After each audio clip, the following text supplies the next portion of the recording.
श्री स्वामी समर्थ महाराज की जय. गुरुदेव दत्त. श्री स्वामी समर्थ महाराज.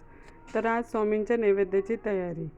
तर खीर, चपाती, कुरडई, पापड, वरण भात आणि कोबी मुगाची भाजी असा हा नैवेद्याचा आजचा मेनू आपला. तर मग मी काय केलं, कोबी घेतला, थोडीशी मुगाची डाळ ही पाण्यामध्ये भिजवून ठेवली. पाण्यामध्ये भिजवल्यानंतर लसूण, कोथिंबीर, हिरवी मिरची आणि टोमॅटो, कोबी हा बारीक चिरून घेतला, टोमॅटो चिरून घेतले, मिरची आणि लसूण खलबत्त्यामध्ये टाकून छानपैकी ठेचून घेतले. एक पातेलं घेतलं, पातेल्यामध्ये तेल गरम केलं. तेल छानपैकी गरम झाल्यानंतर त्यामध्ये जिरं घातलं, कोथिंबीर घातली आणि थोडीशी हिंग घातली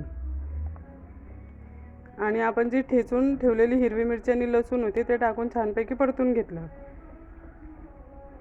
तेलामध्ये हिरवी मिरची परतल्यानंतर त्यामध्ये टोमॅटो घातले.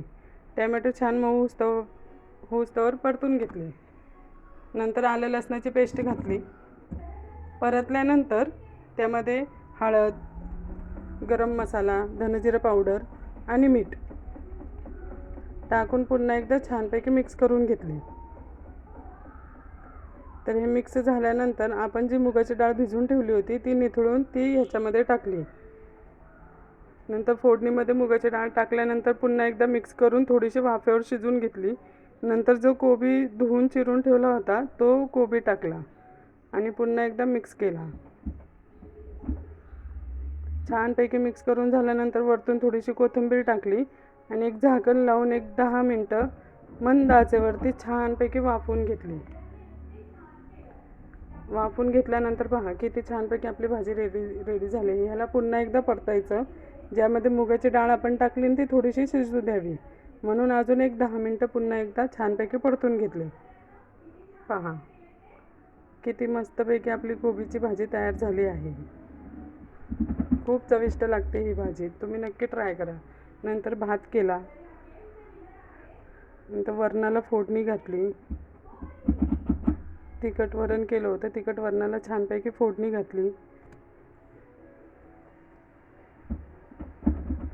पहा वरणसुद्धा माझं रेडी झालं. नंतर चपाती करून घेतली. मग केली खिरीची तयारी. मी सकाळीच थोडेसे तांदूळ भिजत ठेवले होते. ते मिक्सरमध्ये थोडीशी वेलची टाकून एकदम बारीक वाटून घेतली आणि खिरीला फोडणी देऊन मस्तपैकी खीरसुद्धा तयार केली.